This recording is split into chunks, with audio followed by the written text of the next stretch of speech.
World deadliest ആയിട്ടുള്ള Poisson ഏതാണെന്ന് നോക്കുവാണെങ്കിൽ, ലോകത്തെ ഏറ്റവും മാരകമായിട്ട് ലോകത്തെ ഏറ്റവും വിഷാംശമുള്ള പോയിസൺ ഏതാണെന്ന് നോക്കുവാണെങ്കിൽ ഏറ്റവും ഡെഡ്ലി അത്രയും നോക്കിയാൽ മതി. എല്ലാവർക്കും നമസ്കാരം, ഞാൻ അശ്വിൻ. ഇപ്പോൾ സോഷ്യൽ മീഡിയ എവിടെ തുറന്നു നോക്കിയാലും, പ്രത്യേകിച്ച് യൂട്യൂബ്, ഫേസ്ബുക്ക് ഒക്കെ എവിടെ നോക്കിയാലും നമുക്ക് കഷായം ഗ്രീഷ്മ എന്ന് പറയുന്ന തമിഴ്നാട് സ്വദേശിനിയെ പറ്റിയിട്ടുള്ള വാർത്തകളാണ് കാണാൻ പറ്റുന്നത്. അല്ല, അത്രത്തോളം വെൽ പ്ലാൻഡ് ആയിട്ടുള്ള ഒരു ക്രൂര കൃത്യമാണ് അവൾ ചെയ്തത്. ഇന്നും ഇന്നലെ ആയിട്ട് അവളുടെ അമ്മയും അമ്മാവനെയും കൂടെ അറസ്റ്റ് ചെയ്തിട്ടുണ്ട്. അവർ രണ്ടുപേരും ഈ കേസിൽ ഇൻവോൾവ് ആണെന്നുള്ള വാർത്തകൾ പുറത്തു വരുന്നുണ്ട്. അവളുടെ അമ്മയാണ് വിഷം കലക്കിയത് എന്നുള്ള വാർത്തകൾ വരുന്നുണ്ട്. അപ്പോൾ വരും ദിവസങ്ങളിലായിട്ട്, ഒരു 2 ദിവസം കഴിയുമ്പോഴേക്ക് ഈ കേസിൻ്റെ പൂർണ്ണമായിട്ടുള്ള ഒരു വിവരണം നമുക്ക് പോലീസിൽ നിന്ന് ലഭ്യമാകുമെന്ന് വിശ്വസിക്കാം. എന്തായാലും ഭയങ്കര ഒരു ഞെട്ടിച്ച സംഭവമായി പോയല്ലേ. ഇത് കേരളത്തിൻ്റെ തലേ വരത്തില്ല. കാരണം പിടിക്കപ്പെട്ടിട്ടുള്ള തമിഴ്നാട് സ്വദേശിനിയാണെന്നും പറഞ്ഞിട്ട് നമുക്ക് ആസ്വദിക്കാം. കാരണം കഴിഞ്ഞ ഒരുപാട് ദിവസങ്ങളായിട്ട് കേരളത്തിൽ നടക്കാത്ത തരത്തിലുള്ള കുറ്റകൃത്യങ്ങളില്ല. ഈ ലോകത്ത് അപൂർവമായിട്ട് നടക്കുന്ന ഒരു സംഭവമാണ് നരഭോജനം എന്നുള്ളത്, മനുഷ്യമാംസം കഴിക്കുക. നിർഭാഗ്യവശാൽ അത് റിപ്പോർട്ട് ചെയ്യപ്പെട്ടിട്ടുള്ളത് നമ്മുടെ കേരളത്തിലായിരുന്നു. ഇൻ്റർനാഷണൽ മീഡിയാസ്, ഇൻ്റർനാഷണൽ യൂട്യൂബേഴ്സ് അടക്കം കേരള എന്നുള്ള പേര് പറഞ്ഞ് അതിനെപ്പറ്റി സംസാരിക്കുന്ന കാണുമ്പോഴേക്കും സത്യം പറഞ്ഞാൽ നമുക്കൊരു കുറച്ച് തന്നെയാണ്. എന്തൊക്കെ പറഞ്ഞാലും ഒരു കേരള സ്വദേശി, ഒരു മലയാളി എന്നുള്ള നിലയ്ക്ക് ഇവിടെ ഗ്രീഷ്മയും അവളുടെ അമ്മയും അമ്മാവനും കൂടെ ആ പാവം ഷാരോൺ എന്ന് പറയുന്ന പയ്യന് കലക്കി കൊടുത്തത് കാപ്പിക് എന്ന് പറയുന്ന ഒരു കീടനാശിനിയാണ് അല്ലേ. മനുഷ്യ ശരീരത്തിൽ നിന്ന് കഴിഞ്ഞാൽ ഒരുപാട് പ്രശ്നങ്ങൾ ഉണ്ടാക്കാവുന്ന, മരണത്തിലേക്ക് നയിച്ചേക്കാവുന്ന, അതുകൊണ്ടാണല്ലോ വളരെ ദാരുണമായിട്ടല്ലേ വളരെ ഛർദ്ദിക്കുമ്പോഴേക്കും അദ്ദേഹത്തിൻ്റെ സഹോദരൻ പറഞ്ഞിട്ടുണ്ടായിരുന്നത് അകത്ത് കരിഞ്ഞിട്ട് മൊത്തം കത്തിയിട്ട് ഛർദ്ദിക്കുമ്പോൾ അതിൻ്റെ ആ ഒരു സ്കിന്നിൻ്റെ ഭാഗങ്ങൾ പുറത്തേക്ക് തെറിക്കുന്നു എന്നുള്ളതായിരുന്നു. ആ ഛർദ്ദിലൊപ്പം വരുന്നു, ചുമയ്ക്കുമ്പോൾ പുറത്തേക്ക് വരുന്നു എന്നുള്ളതായിരുന്നു. അത്രത്തോളം ദുരന്തം അനുഭവിച്ച്, അത്രത്തോളം ദുരിതം അനുഭവിച്ച്, അത്രത്തോളം വേദന അനുഭവിച്ചാണ് ആ പാവം പയ്യൻ മരിച്ചിട്ടുള്ളത്. ഇനി ഞാൻ സംസാരിക്കാൻ പോകുന്നത് ഈ വിഷാംശവുമായി ബന്ധപ്പെട്ട ഒരു വിഷയം വന്നുകൊണ്ടാണ്. ടോപ്പ് 10 ഡെഡ്ലിയസ്റ്റ് പോയിസൺ ആണ്. അതായത് ലോകത്തിലെ ഏറ്റവും മാരകമായിട്ടുള്ള വിഷങ്ങളെ പറ്റിയാണ് സംസാരിക്കാൻ പോകുന്നത്. ഈ ലോകത്തെ ഏറ്റവും മാരകമായിട്ടുള്ള നമ്പർ 1 വിഷമുണ്ടല്ലോ, ഒരു ഗ്രാം എടുത്തു കഴിഞ്ഞാൽ ഒരു രാജ്യത്തെ ജനതയെ തന്നെ ഇല്ലാതാക്കാൻ സാധിക്കും. അത്രത്തോളം മാരകമായിട്ടുള്ള വിഷമെന്നൊക്കെ നിങ്ങൾ ചിന്തിക്കുമല്ലേ? തീർച്ചയായിട്ടും അത്രത്തോളം മാരകമായിട്ടുള്ള വിഷമുണ്ട്. നമ്മുടെ വീട്ടുമുറ്റത്ത് നിൽക്കുന്ന ചെടികളിൽ മാരകമായിട്ടുള്ള വിഷങ്ങളുണ്ട്. അപ്പോൾ അതിനെ പറ്റിയിട്ടൊക്കെ സംസാരിക്കാം. ഒരു 10 ഉള്ളൂ, ജസ്റ്റ് പോയിന്റ് ആയിട്ട് നിങ്ങൾക്ക് കേട്ടിരിക്കാൻ സാധിക്കുന്നതാണ്. അതിനുമുമ്പ് ഒരു കാര്യം പറയാനുള്ളത്, നമ്മൾ കഴിഞ്ഞ കുറച്ച് ദിവസങ്ങളായിട്ട് മനുഷ്യൻ നേരിട്ടുകൊണ്ടിരിക്കുന്ന പ്രശ്നങ്ങളെ, മനുഷ്യൻ്റെ ദുരിതങ്ങളെ പറ്റിയാണ് സംസാരിച്ചുകൊണ്ടിരിക്കുന്നത് അല്ലേ. പക്ഷേ മനുഷ്യരാശിയുടെ ഭാവി എന്താണ്? What's the future of humanity? ഞാൻ നിങ്ങൾക്കൊരു പുസ്തകം റെക്കമെൻഡ് ചെയ്യാം. One of the greatest American physicist ആയിട്ടുള്ള മിഷിയോ കാക്കു എഴുതിയിട്ടുള്ള ഫ്യൂച്ചർ ഓഫ് ഹ്യൂമാനിറ്റി എന്ന് പറയുന്ന ഒരു പുസ്തകമുണ്ട്. അതിൻ്റെ ഓഡിയോ സമ്മറി ബുക്ക് ഇന്ത്യയിലെ ലാർജസ്റ്റ് ഓഡിയോ ബുക്ക് പ്ലാറ്റ്ഫോമായിട്ടുള്ള കുക്കു എഫ്-എമ്മിൽ അവൈലബിൾ ആണ്. കുക്കു എഫ്-എമ്മിൽ ഇത് മാത്രമല്ല കേട്ടോ, 4000-ലധികം ഓഡിയോ ബുക്കുകൾ അവൈലബിൾ ആണ്. ദിനംപ്രതി ഓരോരോ മലയാളം കൃതികൾ അതിൻ്റെ അകത്തേക്ക് അപ്ലോഡ് ചെയ്യപ്പെട്ടുകൊണ്ടേയിരിക്കുകയാണ്. ഇതിൻ്റെ വാർഷിക വരിസംഖ്യ എന്ന് പറയുന്നത് 399 ആണെങ്കിലും നമ്മുടെ സബ്സ്ക്രൈബേഴ്സിന് വേണ്ടിയിട്ട് ഒരു ഓഫറുണ്ട്, 50%. അതായത് 199 രൂപയ്ക്ക് നിങ്ങൾക്കിത് സബ്സ്ക്രൈബ് ചെയ്യാൻ സാധിക്കുന്നതാണ്. അതിന് വേണ്ടിയിട്ട് ഇവിടെ കാണുന്ന കൂപ്പൺ കോഡായിട്ടുള്ള AMB50 എന്ന് പറയുന്ന കോഡ് ഉപയോഗിച്ചാൽ മാത്രം മതി. അതായത് ഒരു ദിവസം നിങ്ങൾക്ക് ഏകദേശം 50 പൈസ ചിലവുകൾ മാത്രമേ വരുന്നുള്ളൂ. നിങ്ങൾ സബ്സ്ക്രൈബ് ചെയ്ത് കഴിഞ്ഞാൽ നല്ല നല്ല പുസ്തകങ്ങളൊക്കെ നിങ്ങളുടെ ഫീഡിലേക്ക് റെക്കമെൻഡേഷനായിട്ട് വന്നോളും. ഇത് ഡൗൺലോഡ് ചെയ്യാനുള്ള ലിങ്ക് ഡിസ്ക്രിപ്ഷൻ ബോക്സിലും അതുപോലെ തന്നെ കമൻറ്റ് ബോക്സിലും പിൻ ചെയ്ത് വെച്ചേക്കാം. തീർച്ചയായിട്ടും ഒന്ന് പരിശോധിച്ച് നോക്കാൻ ശ്രമിക്കുക. പോയിസൺ നമ്പർ 1 അഥവാ വിഷം നമ്പർ 1. വേണമെങ്കിൽ വിഷമെന്നും പറഞ്ഞിട്ട് ഇവിടെ ഗ്രീഷ്മയുടെ ഫോട്ടോ കാണിക്കാം അല്ലേ. അവളെക്കാലം വലിയൊരു വിഷം ചിലപ്പോൾ ഈ ഭൂമുഖത്ത് തന്നെ ഉണ്ടാകത്തില്ല. പിന്നെ സൈനൈഡ് ജോളി ചേച്ചിയൊക്കെ ഉണ്ട്, അതിലും വലിയ മാരകട്യമാണ്. എന്തായാലും ജസ്റ്റ് കിഡിങ്. നമ്മുടെ ഒന്നാമത്തെ പോയിസൺ എന്ന് പറയുന്നത് ബ്രോഡൈഫാക്കോമാണ്. ബ്രോഡൈഫാക്കോ എന്ന് പറയുന്നത് മെയിൻലി യൂസ് ചെയ്യുന്നത് നമ്മളെല്ലാവരും വീട്ടിൽ ഉപയോഗിച്ചിട്ടുള്ള എലിവിഷമില്ല, എലിവിഷത്തിൽ പ്രധാന ഒരു ഘടകമാണ് ബ്രോഡൈഫാക്കോം. എല്ലാ എലിവിഷത്തിലും കാണുമെന്നല്ല പറയുന്നത്, പക്ഷേ മോസ്റ്റ് കോമൺ ആയിട്ട് യൂസ് ചെയ്യുന്ന എല്ലാ തരത്തിലുള്ള എലിവിഷത്തിലും ഈ ബ്രോഡൈഫാക്കോം കാണാറുണ്ട്. ഇതെന്ന് പറയുന്ന ഒരു ആൻറ്റി കൊയാഗുലൻ്റ് ആണ്. നമ്മളിത് കഴിച്ചു കഴിഞ്ഞാൽ, അല്ലെങ്കിൽ വേറെ ഏതെങ്കിലും തരത്തിൽ നമ്മൾ ശരീരത്തിലേക്ക് എത്തിക്കഴിഞ്ഞാൽ നമ്മുടെ ബ്ലഡ് ഉണ്ടല്ലോ, ചോരെ വളരെ ഡൈല്യൂട്ടാക്കി തിന്നാക്കും. പിന്നെ ബ്ലഡ് വെസൽസിലും പ്രശ്നങ്ങൾ ഉണ്ടാക്കിയിട്ട് പുറത്തേക്ക് ബ്ലഡ് ലീക്ക് ചെയ്യാനുള്ള സാധ്യതകൾ വരെയുണ്ട്. മാത്രമല്ല നമ്മുടെ ശരീരത്ത് വിറ്റാമിൻ K പ്രൊഡ്യൂസ് ചെയ്യുന്ന അതിന് വേണ്ടിയിട്ടുള്ള ഒരു എൻസൈം ഉണ്ട്, അത് പ്രൊഡ്യൂസ് ചെയ്യാൻ വേണ്ടിയിട്ടുള്ളത്. ആ ഒരു എൻസൈമിനെ ഇത് തടഞ്ഞു വെക്കും, അല്ലെങ്കിൽ അതിനെ നശിപ്പിച്ച ശേഷം വിറ്റാമിൻ Kയുടെ പ്രൊഡക്ഷൻ നമ്മുടെ ശരീരത്ത് നിർത്തും. അപ്പോൾ ഇത് നമ്മൾ കഴിച്ചു കഴിഞ്ഞാൽ, പലരും എലിവിഷൻ കഴിച്ച് ആത്മഹത്യ ചെയ്യാൻ ശ്രമിച്ചു എന്നൊക്കെ കേട്ടിട്ടില്ല, പക്ഷേ പല കേസുകൾ രക്ഷപ്പെടാറുണ്ടല്ലേ. തീർച്ചയായിട്ടും പെട്ടെന്നുള്ള മെഡിക്കൽ കെയർ കിട്ടുവാണെങ്കിൽ ഈ ബ്രോഡൈഫാക്കോം ഉള്ളിച്ചെന്നാലും രക്ഷപ്പെടാൻ സാധിക്കാറുണ്ട്. ടിഷ്യൂസിലൂടെ ഹെവി ബ്ലീഡിങ് തുടങ്ങണം മുമ്പായിരിക്കണം ഈ ചികിത്സ കിട്ടേണ്ടത്, അല്ലെങ്കിൽ ആള് മരിച്ചു പോകാൻ തന്നെയാണ് സാധ്യതയുള്ളത്. Number 2 tetrodotoxin. ചില ഷെഫുകളുണ്ടല്ലോ, പാചകം ചെയ്യുന്ന ആൾക്കാരുണ്ടല്ലോ, അവർ ഒരു പ്രത്യേകതരം മീനിനെ മുറിക്കുമ്പോഴേക്കും ഇങ്ങനെ ചരിച്ച് വളരെ കെയർഫുള്ളായിട്ട് അതിൻ്റെ ഒരു വിഷാംശമുള്ള ഭാഗം, അല്ലെങ്കിൽ അതിൻ്റെ വിഷം ലീക്ക് ചെയ്യാത്ത രീതിയിലായിരിക്കും ആ ഒരു മീനിനെ കട്ട് ചെയ്യുന്നത്. ആ മീൻ മറ്റൊന്നുമല്ല പഫർ ഫിഷ് നമ്മൾ കേട്ടിട്ടുണ്ടാവും അല്ലേ? ഈ പഫർ ഫിഷിൻ്റെ ശരീരത്തിൽ വളരെ മാരകമായിട്ടുള്ള ഒരു ന്യൂറോ ടോക്സിൻ ഉണ്ട്, അതാണ് ടെട്രോഡോടോക്സിൻ. പഫർ ഫിഷിൽ മാത്രമല്ല പ്രകൃതിയിലുള്ള മറ്റു ചില ജീവികളിലും കൂടി ഇത് കാണാൻ സാധിക്കാറുണ്ട്. ഉദാഹരണം പറയുവാണെങ്കിൽ ബ്ലൂ റിംഗ്ഡ് ഒക്ടോപ്പസ്, അതുപോലെ തന്നെ മൂൺ സ്നെയിലിൽ, ഇതിലൊക്കെ വളരെ മാരകമായിട്ടുള്ള ഈ ഒരു ന്യൂറോ ടോക്സിൻ കാണാൻ സാധിക്കും. ഈ വിഷം ഒരു സോഡിയം ചാനൽ ബ്ലോക്കറാണ്. അത് നമ്മുടെ ശരീരത്തേക്ക് കയറി കഴിഞ്ഞാൽ നമ്മുടെ നെർവസ് സിസ്റ്റത്തെ കംപ്ലീറ്റ് ആയിട്ട് ഷട്ട് ഡൗൺ ചെയ്യാൻ ശ്രമിക്കും. നമ്മുടെ മസിൽസിനെ കോൺട്രാക്ട് ചെയ്യുന്നതിൽ നിന്നും പ്രിവെൻറ്റ് ചെയ്യും. അതുപോലെ തന്നെ ഒരുപാട് റെസ്പിറേറ്ററി പ്രശ്നങ്ങളാണ് പ്രധാനമായിട്ടും വരുന്നത്. നമുക്ക് ശ്വാസം കിട്ടാതെ വരും, അകത്ത് മൊത്തം ബേണിംഗ് സെൻസേഷൻ വരും, നമുക്ക് പാരാലിസിസ് ഉണ്ടാകും, അതായത് പക്ഷാഘാതം ഉണ്ടാകും, നമ്മുടെ ഒരു വശം അങ്ങോട്ട് അനക്കാൻ പറ്റാത്ത അവസ്ഥകൾ വരും, തുടങ്ങിയ എല്ലാത്തരം ലക്ഷണങ്ങളും ഈ ഒരു സാധനത്തിന് കൊണ്ടുവരാൻ പറ്റും. പെട്ടെന്ന് ചികിത്സ കിട്ടിയില്ലെങ്കിൽ നമ്മൾ മരിച്ചു പോകുന്നുള്ള കാര്യത്തിൽ യാതൊരു സംശയവുമില്ല. മരിച്ചു പോകുക മാത്രമല്ല, വളരെ പെയിൻഫുൾ ആയിട്ടുള്ള ഒരു ഡെത്ത് ആയിരിക്കും. പെട്ടെന്ന് ട്രീറ്റ്മെൻറ്റ് കിട്ടേണ്ടതുണ്ട്. പക്ഷേ നമ്മൾ മനസ്സിലാക്കേണ്ട കാര്യം എന്തെന്ന് പറഞ്ഞു കഴിഞ്ഞാൽ ഇതിനൊരു ആൻറ്റിഡോട്ട് ഇല്ല. പക്ഷേ റെസ്പിറേറ്ററി എയ്ഡ്സ് ഒക്കെ നമുക്ക് നൽകാമല്ലേ? ഇപ്പോൾ കൊറോണ പറയുന്ന പോലെ തന്നെയാണ്. കൊറോണയ്ക്ക് മരുന്നില്ല പ്രത്യേകിച്ച്, പക്ഷേ കൊറോണ ഉണ്ടാക്കുന്ന ആ ഒരു പ്രശ്നങ്ങളുണ്ടല്ലോ, പനി, ശരീരവേദന, റെസ്പിറേറ്ററി അസുഖങ്ങൾ, അതിനൊക്കെ ചികിത്സയുണ്ട്. ഇതെങ്ങനെയൊക്കെയാണ് ശരീരത്തിൽ എത്തുന്നത് നോക്കുവാണെങ്കിൽ, ഒന്നാമത്തത് ആ ഒരു വിഷം കഴിക്കുകയാണെങ്കിൽ, രണ്ടാമത്തത് ഇഞ്ചക്ട് ചെയ്യുകയാണെങ്കിൽ നമ്മൾ സിറിഞ്ചെടുത്ത് ഇഞ്ചക്ട് ചെയ്യാം. മൂന്നാമത്തെ കാര്യം എന്ന് പറഞ്ഞു കഴിഞ്ഞാൽ നമ്മുടെ സ്കിൻ ത്രൂ അബ്സോർവ് ചെയ്യും, അതായത് സ്കിന്നിൻ്റെ പുറത്തത് വീണ് കഴിഞ്ഞാൽ നമ്മുടെ ഉള്ളിലേക്ക് എത്തിയിട്ട് അങ്ങനെയും നമുക്ക് അപകടം സംഭവിക്കാൻ സാധിക്കുന്നതാണ്. മൂന്നാമത്തത് നമുക്ക് എല്ലാവർക്കും അറിയാവുന്ന, നമ്മളെല്ലാവരും കേട്ടിട്ടുള്ള സയനൈഡാണ്. സയനൈഡ് ജോളി അറിയാത്തവരായിട്ട് ആരും ഉണ്ടാകത്തില്ല. ലോകത്തെ ഏറ്റവും കുപ്രസിദ്ധമായിട്ടുള്ള സീൽ കില്ലേഴ്സിൽ ഒരാളാണ് സയനൈഡ് ജോളി എന്ന് പറഞ്ഞു കഴിഞ്ഞാൽ. നിങ്ങൾക്ക് വിശ്വസിക്കാൻ സാധിക്കുമോ? അത് നമ്മുടെ കേരളത്തിലല്ലേ 6 പേരെ, അതും ഫാമിലി ഉള്ളവരെയാണ് അവർ സൈനൈഡ് കൊടുത്ത് കൊന്നിട്ടുണ്ടായിരുന്നത്. ഞാൻ ഒരു ഇൻട്രസ്റ്റിംഗ് ആയിട്ടുള്ള കാര്യം പറയുകയാണെങ്കിൽ, നമ്മൾ കഴിക്കുന്ന ആപ്പിളില്ലേ, ആപ്പിളിൻ്റെ കുരു എല്ലാവരും കണ്ടിട്ടുള്ളതാണല്ലേ, ഒരുപാട് പേര് വിഴുങ്ങിയിട്ടുണ്ടാകും, കഴിച്ചിട്ടുണ്ടാകും അല്ലേ. ഈ ആപ്പിളിൻ്റെ കുരുവിൻ്റെ അകത്ത് സൈനൈഡ് ഉണ്ട്. അമിഗ്ഡാലിൻ എന്ന് പറയുന്ന ഒരു കെമിക്കൽ കോമ്പൗണ്ട് ആയിട്ടാണ് അതിൻ്റെ അകത്ത് കാണാറുള്ളത്. അതായത് സൈനൈഡും പ്ലസ് ഷുഗറും രണ്ടും കൂടെ മിക്സ് ആയിട്ടുള്ള ഒരു ഫോമാണ്. ഈ ആപ്പിളിൻ്റെ കുരു നമ്മൾ ചവച്ചരച്ച് കഴിക്കുകയാണ്, നമ്മുടെ വയറ്റിലെത്തി ദഹനം നടന്നു, തീർച്ചയായിട്ടും അവിടെ ഹൈഡ്രജൻ സൈനൈഡ് രൂപപ്പെടും. ഹൈഡ്രജൻ സൈനൈഡ് എന്ന് പറയുന്നത് വളരെ ഡെഡ്ലി ആയിട്ടുള്ളതാണ്. അത് കുറച്ചളവിലുണ്ടെങ്കിൽ തന്നെ നമ്മൾ മരിച്ചു പോകുന്നതാണല്ലേ. പക്ഷേ നമ്മൾ മനസ്സിലാക്കേണ്ട സംഭവം എന്ന് പറഞ്ഞു കഴിഞ്ഞാൽ, ഭൂരിഭാഗം കേസുകളിൽ നമ്മൾ ഇതുപോലത്തെ ആപ്പിൾ മാത്രമല്ല, ആപ്രിക്കോട്ട്, ചെറി, ഈ ഒരു പഴങ്ങളുള്ള എല്ലാ ആ ഒരു ഫാമിലിപ്പെട്ട പഴങ്ങളുണ്ടല്ലോ, അതിൻ്റെ എല്ലാ കുരുവിലും ഈ പറയുന്ന അമിഗ്ഡാലിൻ കാണാറുണ്ട്. നമ്മൾ മനസ്സിലാക്കേണ്ട കാര്യം, ഭൂരിഭാഗം കേസുകളിൽ നമ്മൾ ആപ്പിളിൻ്റെ കുരു ചവയ്ക്കാറില്ലല്ലേ. ചവച്ചരച്ചാൽ മാത്രമാണ് അതിൻ്റെ അകത്ത് നിന്ന് ആ ഒരു കെമിക്കൽ കോമ്പൗണ്ട് പുറത്തു വരികയുള്ളൂ. ഭൂരിഭാഗം കേസുകളിൽ നമ്മൾ ആപ്പിളിൻ്റെ കുരു വിഴുങ്ങുന്നു, അത് പുറത്തേക്ക് പോകുന്നു, അത്രയേ ഉള്ളൂ. മാത്രമല്ല, ഈവൻ നിങ്ങൾ ഒരാപ്പിളിൻ്റെ അല്ലെങ്കിൽ 2 ആപ്പിളിൻ്റെ 5 ആപ്പിളിൻ്റെ കുരു ഒന്ന് ചവച്ച് കഴിച്ചുകൊണ്ട് അതിൽ അത്രത്തോളം ലീതലായിട്ടുള്ള മാരകമായിട്ടുള്ള ഡോസ് ഇല്ല എന്ന് മനസ്സിലാക്കുക. അതായത് ഞാൻ ഒരാപ്പിളിൻ്റെ കുരു ചവച്ചരച്ച് കഴിച്ചു, എനിക്ക് വല്ലതും പറ്റുമോ എന്നൊക്കെ ചോദിച്ചു കഴിഞ്ഞാൽ ഒരിക്കലും സംഭവിക്കത്തില്ല.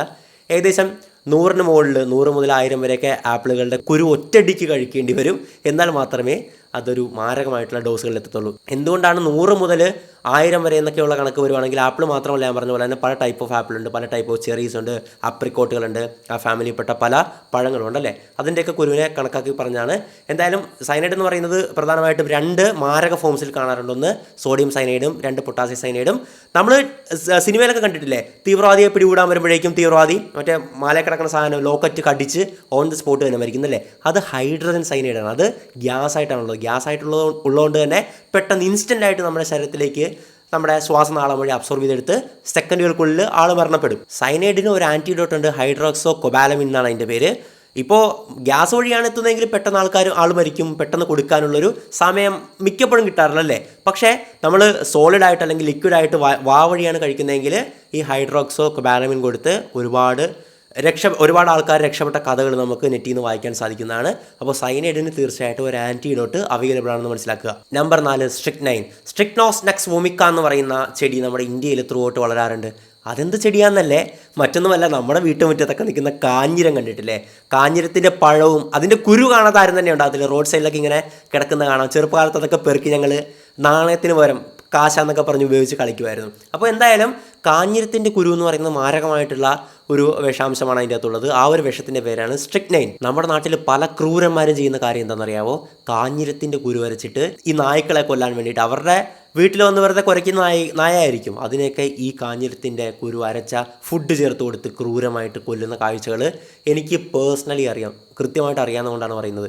ചില കിളികളൊക്കെ ഭക്ഷിക്കുമല്ലോ, പക്ഷേ കിളികളത് ചവച്ചരയ്ക്കാറില്ല. അവരൊക്കെ ചിലപ്പോൾ അത് ഇൻജസ്റ്റ് ചെയ്ത് പുറത്തേക്ക് അവരുടെ ഇതായിട്ട് പോകുന്നുണ്ടാകും, അതുകൊണ്ട് തന്നെ അവർക്ക് പ്രശ്നമില്ല. പക്ഷേ ഒരു നായോ അല്ലെങ്കിൽ ചെറിയ അതുപോലത്തെ ജീവികളൊക്കെ കഴിച്ചു കഴിഞ്ഞാൽ അവർ മരണപ്പെടും. നമ്മൾ കഴിച്ചു കഴിഞ്ഞാലും ലീതൽ ഡോസിൽ ചെന്നാൽ ഇത് തന്നെയാണ് അവസ്ഥ.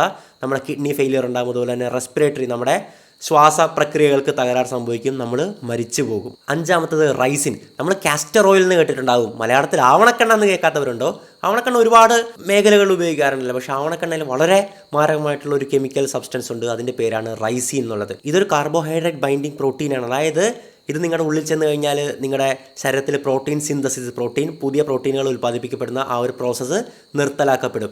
ഇത് പലതരത്തിൽ നമ്മുടെ ശരീരത്തിലെല്ലാം നമുക്ക് ശ്വസിച്ചു കഴിഞ്ഞാൽ ഉള്ളിലെത്തും. അതുപോലെ തന്നെ കഴിച്ചാലോ നമ്മുടെ തൊലിപ്പുറത്തുണ്ടാകുന്ന ചെറിയ വൂണ്ടുകളിലൂടെയൊക്കെ ഉള്ളിലെത്തിക്കഴിഞ്ഞാൽ നമ്മുടെ ഗ്യാസ്ട്രോ ഇൻട്രസ്റ്റൈനൽ ട്രാക്റ്റുകൾ, നമ്മുടെ ശ്വാസനാളങ്ങളുണ്ടല്ലോ, അതിനെ അഫക്റ്റ് ചെയ്യാം. നമ്മുടെ സെൻട്രൽ നെർവസ് സിസ്റ്റത്തെ അഫക്റ്റ് ചെയ്യാം.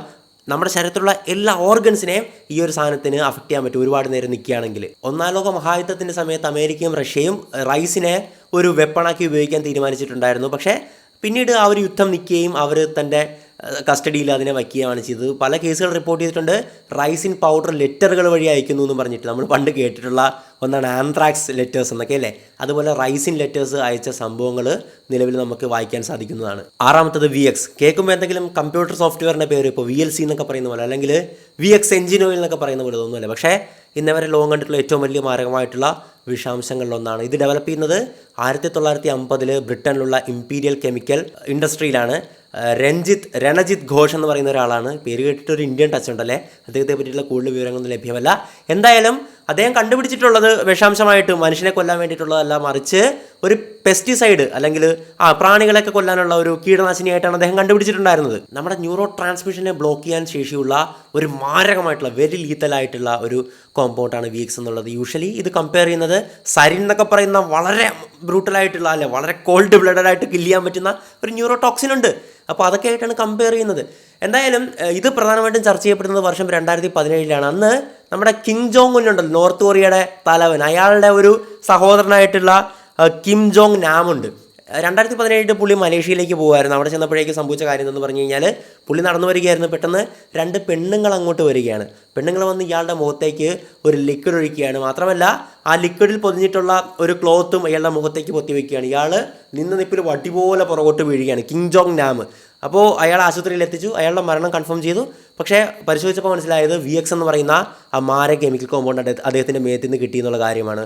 അപ്പോൾ അതിൽ പിന്നെ VX എന്ന് പറയുന്ന പേര് ഭയങ്കര ചർച്ച ചെയ്യപ്പെട്ടിട്ടുണ്ടായിരുന്നു. Yes sir, okay sir, VX sir, Rolex എന്നൊക്കെ പറയുന്ന പോലെ അല്ല, VX എന്ന് നമുക്ക് ആ ഒരു പേരാണ് പെട്ടെന്ന് ഇപ്പോൾ ഓർമ്മ വന്നത്. ഏഴാമത്തത് ബെട്രോക്കടോക്സിൻ. നമ്മൾ പല സിനിമകൾ കണ്ടിട്ടുള്ള ഒന്നാണ്. ഇപ്പോൾ പഴശ്ശിരാജയിലൊക്കെ നമുക്ക് കാണാൻ പറ്റുമല്ലോ, ഊത്തുളി എന്ന് പറയുന്ന സാധനമുണ്ട്. ഇങ്ങനെ ഊതി വിടുമ്പോഴേക്കും ആ ഒരു അമ്പ് തറയും. പക്ഷേ അതിൻ്റെ ഇതുകൊണ്ട് മാത്രമല്ല മരിക്കുന്നത്, മറിച്ച് ആ ഒരു അമ്പിൻ്റെ അറ്റത്ത്, ആ ഒരു ഇരുമ്പ് കമ്പിയുടെ അറ്റത്ത് വിഷം പുരട്ടിയിട്ടുണ്ടാകും. ഇപ്പോൾ കാട്ടിൽ താമസിക്കുന്ന ട്രൈബൽ പീപ്പിൾസ് ഉപയോഗിക്കുന്ന വിഷം അവർക്കറിയാമല്ല. അവർ പ്രധാനമായിട്ടും ആ ഒരു വിഷം എടുക്കുന്നത് നിങ്ങൾ പല കഥകളിലോ അല്ലെങ്കിൽ ഡോക്യുമെൻ്ററീസ് കണ്ടിട്ടുണ്ടാകും. ഒരു ബ്ലൂ ഡാറ്റ് ഫ്രോഗ് എന്ന് പറയുന്ന ഒരു മാരകമായിട്ടുള്ള വിഷമുള്ള തവളയാണ്. ആ തവളയുടെ പുറത്ത് നിന്ന് ഇങ്ങനെ ആ വിഷം ചിരണ്ടി എടുക്കും. അത് ഈ ഒരു അമ്പിൻ്റെ അറ്റത്ത് ഉപയോഗിക്കുകയും അതുവഴി അവരുടെ എതിരാളികൾ, അത് ചിലപ്പോൾ മൃഗമാകാം മനുഷ്യരാകാം, അവരെ കൊല്ലാറുമുണ്ട്. ഈ പോയിസണസ് ഡാറ്റ് ഫ്രോഗുകളുടെ മേത്തിറങ്ങിയിട്ടുള്ള ആ ഒരു വിഷത്തിൻ്റെ പേരാണ് ബെട്രോക്കടോക്സിൻ. ബെട്രോക്കടോക്സിൻ എത്തുമ്പോഴാണ് ആ ഒരു അമ്പ് കൊണ്ട് പെട്ടെന്ന് ആ ഒരാൾ മരിക്കുന്നതും. ഇതൊരു ന്യൂറോടോക്സിനാണ്. ഇതിനൊരു ആൻറ്റിഡോട്ട് ഉണ്ടോ എന്ന് ചോദിച്ചു കഴിഞ്ഞാൽ അതൊരു രസകരമായിട്ടുള്ള സംഭവമാണ്. ഞാൻ നേരത്തെ പറഞ്ഞ ടെട്രോഡോടോക്സിൻ എന്ന് പറയുന്ന പഫർ ഫിഷിൻ്റെ മേത്തുള്ള വിഷമില്ലേ, ആ ഒരു ടോക്സിൻ ഇതിന് ആൻറ്റിഡോട്ടായിട്ട് ഉപയോഗിക്കുന്ന അല്ലെങ്കിൽ അതിനെ പറ്റിയിട്ട് പഠനങ്ങൾ നടക്കുന്നതായിട്ട് നമുക്ക് കാണാൻ സാധിക്കുന്നതാണ്. എട്ടാമത്തത് മൈറ്റോടോക്സിൻ. നമ്മൾ കുളത്തിലെ അല്ലെങ്കിൽ ചില തടാകങ്ങളിലേക്ക് വെള്ളത്തിന് പല നിറങ്ങൾ കാണാറുണ്ടല്ലോ. ഇപ്പോൾ പച്ച കളറൊക്കെ കാണാറുണ്ട്. അതൊക്കെ ആൽഗയുടെ പ്രസൻസ് കൊണ്ടല്ലേ. പലതരത്തിലുള്ള ആൽഗകളുണ്ടെങ്കിലും ചില പ്രത്യേക തരത്തിലുള്ള ആൽഗയുണ്ട്. അവന്മാരുടെ പേരെന്ന് പറയുന്നത് ഡിനോഫ്ലാഗലെറ്റ എന്നാണ്. ഈ ഡിനോഫ്ലാഗലെറ്റകളുടെ മേത്തുള്ള വളരെ മാരകമായിട്ടുള്ള ഒരു വിഷാംശമാണ് ഈ പറയുന്ന മൈറ്റോടോക്സിൻ എന്നുള്ളത്. ഈ കാർഡിയോടോക്സിൻ നമ്മുടെ മേത്തെത്തി കഴിഞ്ഞാൽ അത് എക്സ്ട്രാ കാൽഷ്യം ചാനൽസിനെ ആക്ടിവേറ്റ് ചെയ്യും. പിന്നെ പെട്ടെന്ന് ഹേർട്ട് അറ്റാക്ക് വന്ന് നമ്മൾ മരിക്കുന്നതായിരിക്കും.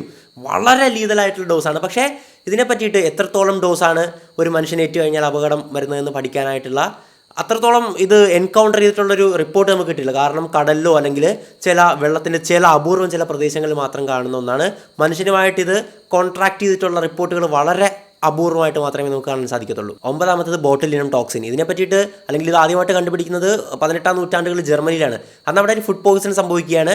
എല്ലാവർക്കും കൊടുത്തിട്ടുള്ള ഒരേ ഫുഡായിരുന്നു. ആ ഫുഡിൻ്റെ അകത്ത് അത് കഴിച്ച് 6 പേര് മരിക്കുകയാണ്. അതിനെപ്പറ്റി പഠിച്ചപ്പോഴേക്കും അതിൻ്റെ അകത്ത് നിന്ന് പ്രത്യേകതരമായിട്ടുള്ള ഒരു ബാക്ടീരിയ കണ്ടെത്തുകയാണ്. ആ ബാക്ടീരിയയുടെ പേരാണ് ബോട്ടുലിനിയം ടോക്സിൻ. ഈ ബോട്ടുലിനിയം ടോക്സിൻ എന്ന് പറയുന്ന ബാക്ടീരിയ നമ്മുടെ പ്രകൃതിയിൽ സ്വാഭാവികമായിട്ട് കാണാൻ പറ്റുമെങ്കിലും അതിന് വളരണമെങ്കിലോ അല്ലെങ്കിൽ അതിനെ ആക്ടിവേറ്റ് ആകണമെങ്കിലോ അതിന് വിഷാംശമായിട്ട് ആരെങ്കിലും ആക്രമിക്കണമെങ്കിലോ ഓക്സിജൻ ഇല്ലാത്തൊരവസ്ഥ വേണം. അതായത് ഒരു വാക്വം ചേമ്പറുകളോ അല്ലെങ്കിൽ ഓക്സിജൻ കുറഞ്ഞ അവസ്ഥകളോ വേണം. അതുകൊണ്ട് തന്നെ പ്രോപ്പർ അല്ലാത്ത ടിൻഡ് ആൻഡ് ക്യാൻഡ് ഫുഡ്സിലൊക്കെ ഇതിൻ്റെ പ്രശ്നങ്ങൾ കണ്ടുവരാറുണ്ട്. പക്ഷേ ഇന്ന് കൃത്യമായിട്ട് അതിന് പ്രിസർവേറ്റീവ്സും കാര്യങ്ങളൊക്കെ ചേർത്ത് തന്നെയാണ് എല്ലാ തരത്തിലുള്ള ഫുഡ് പാക്കേജിങ് നടത്തുന്നത്. അതിനൊരു സ്റ്റാൻഡേർഡും കാര്യങ്ങളൊക്കെ ഉണ്ടല്ലോ, FSSAI എന്നൊക്കെ പറഞ്ഞുള്ള രീതിയിലൊക്കെ കൃത്യമായിട്ട് മാനദണ്ഡങ്ങളും മാർഗ്ഗനിർദ്ദേശങ്ങളും അവർ മുമ്പോട്ട് വയ്ക്കുന്നുണ്ട്. വേറൊരു ഇൻട്രസ്റ്റിംഗ് ആയിട്ടുള്ള കാര്യം പറഞ്ഞോട്ടെ, നമ്മൾ പലപ്പോഴും കേട്ടിട്ടുള്ളൊരു പേരാണ് ബോട്ടോക്സ് എന്നുള്ളത് അല്ലേ. സെലിബ്രിറ്റീസ് ബോട്ടോക്സ് കുത്തിവെക്കുന്നു ഈ പ്രായം കുറയ്ക്കാൻ വേണ്ടി, അല്ലെങ്കിൽ അവരുടെ മുഖത്തെ ചുളിവുകളൊക്കെ മാറ്റാൻ വേണ്ടിയിട്ട്. ഇപ്പോൾ ബോട്ടുലിനം ടോക്സിൻ മേത്ത് കയറി കഴിഞ്ഞാൽ ഉണ്ടാകാവുന്ന ഒരു പ്രധാന സംഭവമാണ് പാരലൈസിസ്. നമുക്ക് പക്ഷാഘാതം വരും, നമ്മൾ തളർന്ന് നമ്മൾ ഒരു വശമൊക്കെ തളർന്ന് ആൾ വടിയാകും, അത് വേറെ കാര്യം. പക്ഷേ അതിന് മുമ്പ് സംഭവിക്കുന്ന കാര്യമാണ് ഞാൻ പറഞ്ഞത്. അപ്പോൾ അതുകൊണ്ട് തന്നെ ഇതിൽ നിന്ന് എക്സ്ട്രാക്ട് ചെയ്തെടുക്കുന്ന ആ ഒരു സംഭവം ബോട്ടോക്സ് എന്ന് പറയുന്ന സംഭവം ഉണ്ടല്ലോ, ഈ സെലിബ്രിറ്റീസൊക്കെ മുഖത്ത് ചെറിയ ഡോസുകളിൽ ഇങ്ങനെ കുത്തിവയ്ക്കും. അപ്പോൾ ആ ഒരു സ്കിന്നിൻ്റെ ഏരിയ പാരലൈസ് ആയിട്ട്, അതായത് ആ ഒരു ഏരിയ മാത്രം ഇങ്ങനെ ചെറിയ പാരലൈസേഷൻ ഇങ്ങനെ വന്ന് ചുളുങ്ങുന്നത് തടയും. ചുളുക്കൾ ഉണ്ടാകത്തില്ല. പ്രായം കൂടുന്തോറും സ്കിന്നൊക്കെ ചുളുങ്ങാൻ തുടങ്ങുമല്ലോ, വ്രിങ്കിൾസ് ഉണ്ടാകും, അതുണ്ടാകത്തില്ല. അതുകൊണ്ട് തന്നെ അതുപയോഗിച്ചുകൊണ്ട് പല സെലിബ്രിറ്റീസും ഇപ്പോഴും ചെറുപ്പം സൂക്ഷിക്കാറുണ്ട്.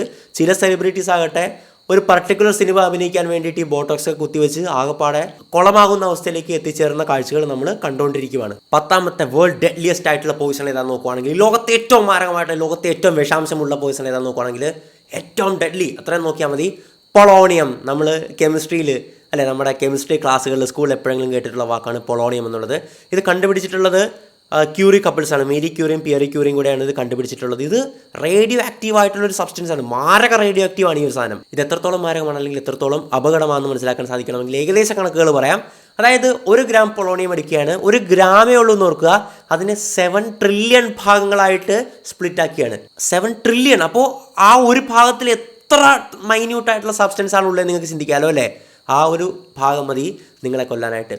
ഇപ്പോൾ നമ്മൾ സ്പ്ലിറ്റ് ചെയ്ത 1 ഗ്രാം ഉണ്ടല്ലോ, ആ 1 ഗ്രാം കൊണ്ട് ഒരു ചെറിയൊരു കൺട്രിയിലെ ഒരു ജനതയെ മൊത്തം, ആ രാജ്യത്തെ ജനതയെ മൊത്തം ഇല്ലാണ്ടാക്കാൻ സാധിക്കുമെന്നാണ് ഒരു അനുമാനം. ഇങ്ങനെയൊക്കെ ആണെങ്കിൽ നമ്മൾ പേടിക്കേണ്ട കാര്യമില്ല. പൊളോണിയം എന്ന് പറയുന്നത് വളരെ റെയർ ആൻഡ് റെയറസ്റ്റ് ആയിട്ട് കാണുന്ന അല്ലെങ്കിൽ ഉണ്ടാക്കുന്ന ഒരു സാധനമാണ്. യുറേനിയം ഉണ്ടല്ലോ, യുറേനിയത്തിൽ നിന്ന് ഉണ്ടാക്കാം, പക്ഷേ ടൺ കണക്കിന് യുറേനിയം എടുത്താണ് വളരെ കുറച്ച് ഗ്രാം മാത്രം പൊളോണിയം ഉണ്ടാക്കുന്നത്. അതുപോലെ തന്നെ ബിസ്മിത്ത് ചില റേഡിയോ ആക്റ്റീവ് മെത്തേഡ്സിലൂടെ ന്യൂട്രോൺസ് ഒക്കെ ആയിട്ട് കൂട്ടി യോജിപ്പിച്ചുകൊണ്ട് ഈ പൊളോണിയം ഉണ്ടാക്കാമെന്നുള്ള കാര്യങ്ങളൊക്കെ കേട്ടിട്ടുണ്ട്. എന്തായാലും നമ്മൾ പേടിക്കേണ്ട കാര്യമില്ല. പൊളോണിയം അത്ര ട്രിക്കിയസ്റ്റ് ആയിട്ടുള്ള ഒരു എലമെൻ്റാണ്, അത്രത്തോളം പാടാണ് ഈ ഒരു സാധനം ഉണ്ടാക്കിയെടുക്കാൻ എന്നുള്ളത് കൊണ്ട് തന്നെ നമ്മൾ സേഫാണ്. പക്ഷേ ഇത് വെച്ച് ആരെങ്കിലും മരിച്ചിട്ടുണ്ടോ അല്ലെങ്കിൽ ഇത് വെച്ച് ഒരു ആക്രമണം ഉണ്ടായിട്ടുണ്ടോ എന്ന് നോക്കുവാണെങ്കിൽ ഉണ്ടായിട്ടുണ്ട് എന്നുള്ളത് ഭയപ്പെടുത്തുന്നു തന്നെയാണ്. റഷ്യൻ ഏജൻ്റായിട്ടുള്ള, അവിടുത്തെ സുരക്ഷാ ഉദ്യോഗസ്ഥനായിട്ടുള്ള, അദ്ദേഹത്തിൻ്റെ പേര് അലക്സാണ്ടർ ലിവിനക്കോ എന്ന് പറയുന്ന ഒരു മനുഷ്യനുണ്ടായിരുന്നു. അദ്ദേഹത്തിനെ ഈ പൊളോണിയം പോയിസണിങ് ആയിരുന്നു ചെയ്തിട്ടുണ്ടായിരുന്നു. അദ്ദേഹം മരണപ്പെട്ടു. അപ്പോൾ അങ്ങനത്തെ സംഭവങ്ങളൊക്കെ നടന്നിട്ടുണ്ട്. അപ്പോൾ മനസ്സിലാക്കുക, നമുക്ക് ഇന്നേ വരെ അറിയാവുന്നതിൽ ഏറ്റവും അപകടമായിട്ടുള്ള ഏറ്റവും ഡെഡ്ലിയസ്റ്റ് പോയിസൺ എന്ന് പറയുന്നത് പൊളോണിയമാണ്. അത്രത്തോളം മൈന്യൂട്ടായിട്ടുള്ള ഒരു ഭാഗം മതി എന്നെയോ നിങ്ങളെയൊക്കെ ഇല്ലാണ്ടാക്കാൻ. 1 ഗ്രാം എടുത്താൽ തന്നെ ഇത്രയും വരുന്ന ലക്ഷക്കണക്കിന് അല്ലെങ്കിൽ കോടിക്കണക്കിന് വരുന്ന ആൾക്കാരെ അതിന് ഇല്ലാണ്ടാക്കാൻ പറ്റും. അത്രത്തോളം വിഷാംശമുള്ള ഒന്നാണ് പൊളോണിയം എന്നുള്ളത്. വിഷാംശം എന്ന് പറഞ്ഞാൽ റേഡിയോ ആക്റ്റീവാണ്, അതുപോലെ തന്നെ ആ പോയിസണസ് എലമെൻറ്റും അതിൻ്റെ അകത്തുണ്ട്. അപ്പോൾ ഇത്രയൊക്കെയാണ് ഈ ഒരു വീഡിയോയിൽ പറയാനുള്ളത്. മറ്റൊരു വീഡിയോയിൽ മറ്റുള്ള വിഷയം നമുക്ക് വീണ്ടും കാണാൻ ഇൻസ്പിറേഷൻ പ്ലീസ് സൈനിങ് ഔട്ട്.